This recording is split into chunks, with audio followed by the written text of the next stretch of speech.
Il était une fois un grand royaume perdu dans les brumes où, depuis de longues années, régnait un vieux roi. Il avait un fils, Gaspard, qui devait lui succéder et devenir roi à son tour. Le prince Gaspard avait 15 ans. Il était si dégourdi et turbulent que plus tard, et je vais vous raconter pourquoi, on l'appellera Gaspard le Hardi. Chaque année, juste avant le printemps, le roi donnait une grande réception dans son château. Les gens du royaume et les invités des alentours, revêtus de leurs plus beaux habits, dansaient toute la nuit sous les lustres de cristal où brillaient des centaines de bougies, au rythme des violons de l'orchestre. « Allez, les enfants, préparons-nous pour le bal », dit la vieille reine. « Dépêchez-vous, sortez vos tenues de cérémonie, que l'on recouse les déchirures, que l'on remplace les boutons perdus. Portez-moi tout ça chez les couturières. Nous devons faire honneur à Sa Majesté et à nos invités.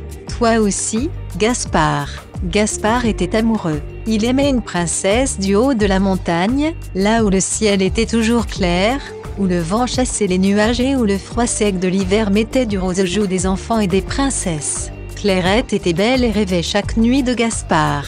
Elle le voyait voler dans les étoiles sur une licorne aux ailes bleues, s'approcher d'elle, la prendre dans ses bras et lui dire des mots doux et gentils. Gaspard lui envoyait des petites lettres secrètes, des poèmes, des pétales de fleurs, des trèfles à 4 feuilles, des ailes de libellule et des plumes tout douces. Un langage secret qui voulait dire « Tu es une fleur, la plus rare, je volerai vers toi et nous construirons ensemble notre nid ». Le père de sa douce princesse régnait sur un tout petit royaume, si petit que du haut de sa tour il pouvait l'apercevoir tout entier. Un petit roi sans ambition de guerre ou de conquête, qui désirait simplement que ses sujets soient heureux. Et pour cela, il leur avait légué toutes ses terres, ses maisons, ses bœufs, ses charrettes et ses chevaux. De son côté, le vieux roi avait d'autres ambitions pour son fils Gaspard. Il avait choisi pour lui la princesse d'un puissant royaume et ne voyait donc pas d'un bon œil son amour pour Clairette. Essaie un peu de comprendre, garnement, avait-il dit à Gaspard, c'est une alliance pour agrandir nos terres, pour éviter des guerres. Gaspard se fichait bien du royaume, des alliances, des terres à conquérir et des guerres. Seul comptait pour lui la conquête du cœur de Clairette. Aussi, il avait décidé de jouer un tour au roi, à la cour et à tous les invités. Il savait que Clairette et son père étaient invités, comme chaque année, au bal du roi. Alors, Gaspard, ta tenue de cérémonie est-elle prête? Ne vous inquiétez pas, mère, disait-il à la reine, les servantes l'ont donnée à la couturière. Elle s'en occupe, et quand elle lui demandait le nom de la couturière, il disait qu'il l'avait oublié. En fouillant dans les penderies du château, il avait trouvé une grande boîte en carton, plate et un peu poussiéreuse, qui contenait les vieux habits de cérémonie d'un ancien monarque du royaume. Le manteau noir, les bottes et le chapeau, noir aussi, du roi Ludovic Ier. Un méchant roi, mort depuis 100 ans, mais que personne n'avait oublié. Quand les enfants n'étaient pas sages, ne faisaient pas leur devoir ou refusaient de manger leur soupe, les mamans disaient « Si tu continues, j'appelle le roi Ludovic ». Gaspard avait pris la boîte sous le bras et ses dollars et enfermé dans sa chambre. Il avait essayé la tenue et avait regardé, satisfait, son reflet dans l'armoire à glace. Si je mets un foulard sur mon visage, se disait-il, personne ne me reconnaîtra.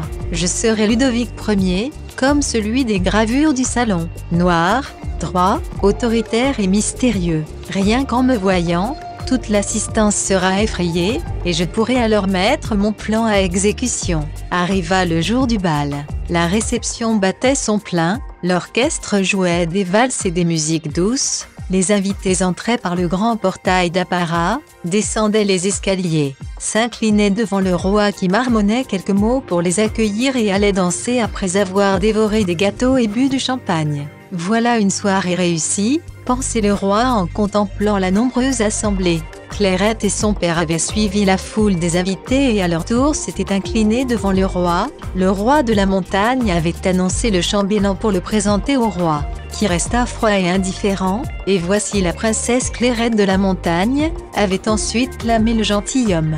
Elle se sentait toute émue d'avoir devant elle le père de Gaspard. Il la regarda quelques instants sans dire mot, puis poussa un petit soupir qui semblait dire « Dommage que cette belle princesse ait un père si peu ambitieux, comme il se doit ». Elle fit la révérence, prit la main de son père et murmura à son oreille « Papa, tu as vu le prince Gaspard, comme il est beau ?» « C'est bien vrai ma fille », acquiesça son père. « Mais ne rêve pas, Clairette, un si puissant royaume ne donnera pas son héritier à la fille d'un roi comme moi. » Il lui serra la main et regarda par les grandes fenêtres, sa montagne enneigée qu'on apercevait au loin. Alors que la réception battait son plein, Gaspard attendait en haut de l'escalier, dans l'ombre du couloir, le moment d'agir. Son regard allait de la foule qui dansait gaiement, au roi, son père en grande discussion avec la reine, et jusqu'au fond, assis sur un divan de velours. Clairette et son père qui admiraient les danseurs tournoyant dans des valses qui n'en finissaient pas. Il inspecta sa tenue, tout était parfait, on aurait dit le vrai roi Ludovic Ier. C'est Clairette qui va être surprise, pensa-t-il en l'observant. Je compte jusqu'à 3 et j'y vais. Il ajusta le foulard sur son visage. À 3, il sortit de l'ombre. Quand le roi Ludovic Ier apparut en haut des marches, l'orchestre arrêta soudainement de jouer, les violonistes laissèrent tomber leurs archets, les doigts du pianiste firent une drôle de gamme et puis plus rien. Les danseurs se figèrent. L'assistance se tourna d'abord vers les musiciens. Puis les convives suivirent leur regard et découvrirent ce qui provoquait leur émoi. « Oh mon Dieu !» s'écria la foule, « un revenant, le roi Ludovic, un fantôme, au secours !» Affolés, les gens se sauvèrent par les portes, les fenêtres, certains se jetèrent des balcons et tombèrent dans le fossé qui entourait le château dans de grands ploufs. Les quelques personnes qui étaient restées auprès du roi observaient, stupéfaits, Ludovic descendre lentement les marches, saluer la petite foule recroquevillée derrière les colonnes et le buffet, et se diriger tranquillement vers la princesse Clairette. Arrivé devant elle, il baissa un peu son foulard et lui chuchota doucement « C'est moi, Gaspard. N'aie pas peur et laisse-toi faire ». Personne d'autre n'entendit ces paroles. Il la prit par la main, monta en courant les escaliers avec Clairette et ils disparurent dans la nuit. « Seigneur !» s'écria le roi, « voilà que le fantôme de Ludovic a enlevé la princesse Clairette. Mes gardes, vite, mes chevaliers, mes arquebusiers, courez, courez, empêchez ce revenant de l'emporter en enfer. » Et ils parcoururent les landes, la forêt, les chemins et les ruelles sans trouver trace de quiconque. Pendant ce temps, Gaspard s'était réfugié sous l'escalier avec Clairette. Il avait enlevé les habits de Ludovic et revêtu sa propre tenue. « Voilà ce que nous allons faire », expliqua-t-il à Clairette à la fois intriguée et émue. Elle le regardait, écoutait ses paroles, et se sentait toute chaude de bonheur, légère comme un petit nuage. Qu'allait-il se passer? Maintenant, la salle de réception était sans dessus-dessous, les bouteilles renversées, les chaises cassées, les nappes froissées. Le roi, entouré de quelques sujets,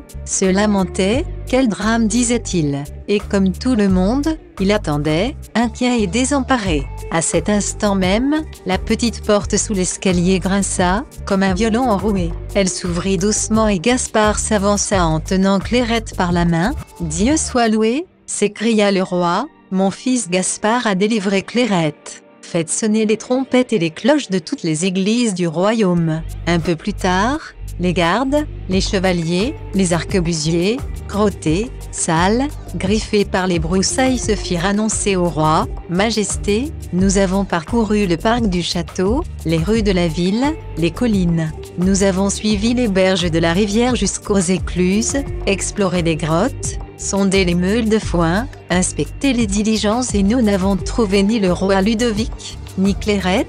La seule chose que nous ayons découverte, Majesté, ce sont les habits du roi Ludovic, tout près d'ici, sous l'escalier. Il a dû repartir tout nu d'où il venait. » Le roi se lissa la barbe et réfléchit quelques instants. On voyait bien qu'il se demandait si tout cela n'était pas en réalité une farce. « Gaspard est un sacré chenapan, songeait-il. Tel que je le connais, il est bien capable d'avoir manigancé tout cela dans ses yeux. Gaspard et Clairette virent passer comme un nuage de tendresse, puis il dit d'une voix forte: annoncez au royaume le mariage prochain de mon fils bien-aimé et de la princesse Clairette. Et dans sa barbe, il murmura doucement: et tant pis pour les alliances et les terres nouvelles, et c'est à compter de ce jour que, pour tous les gens du royaume, Gaspard devint Gaspard le Hardi.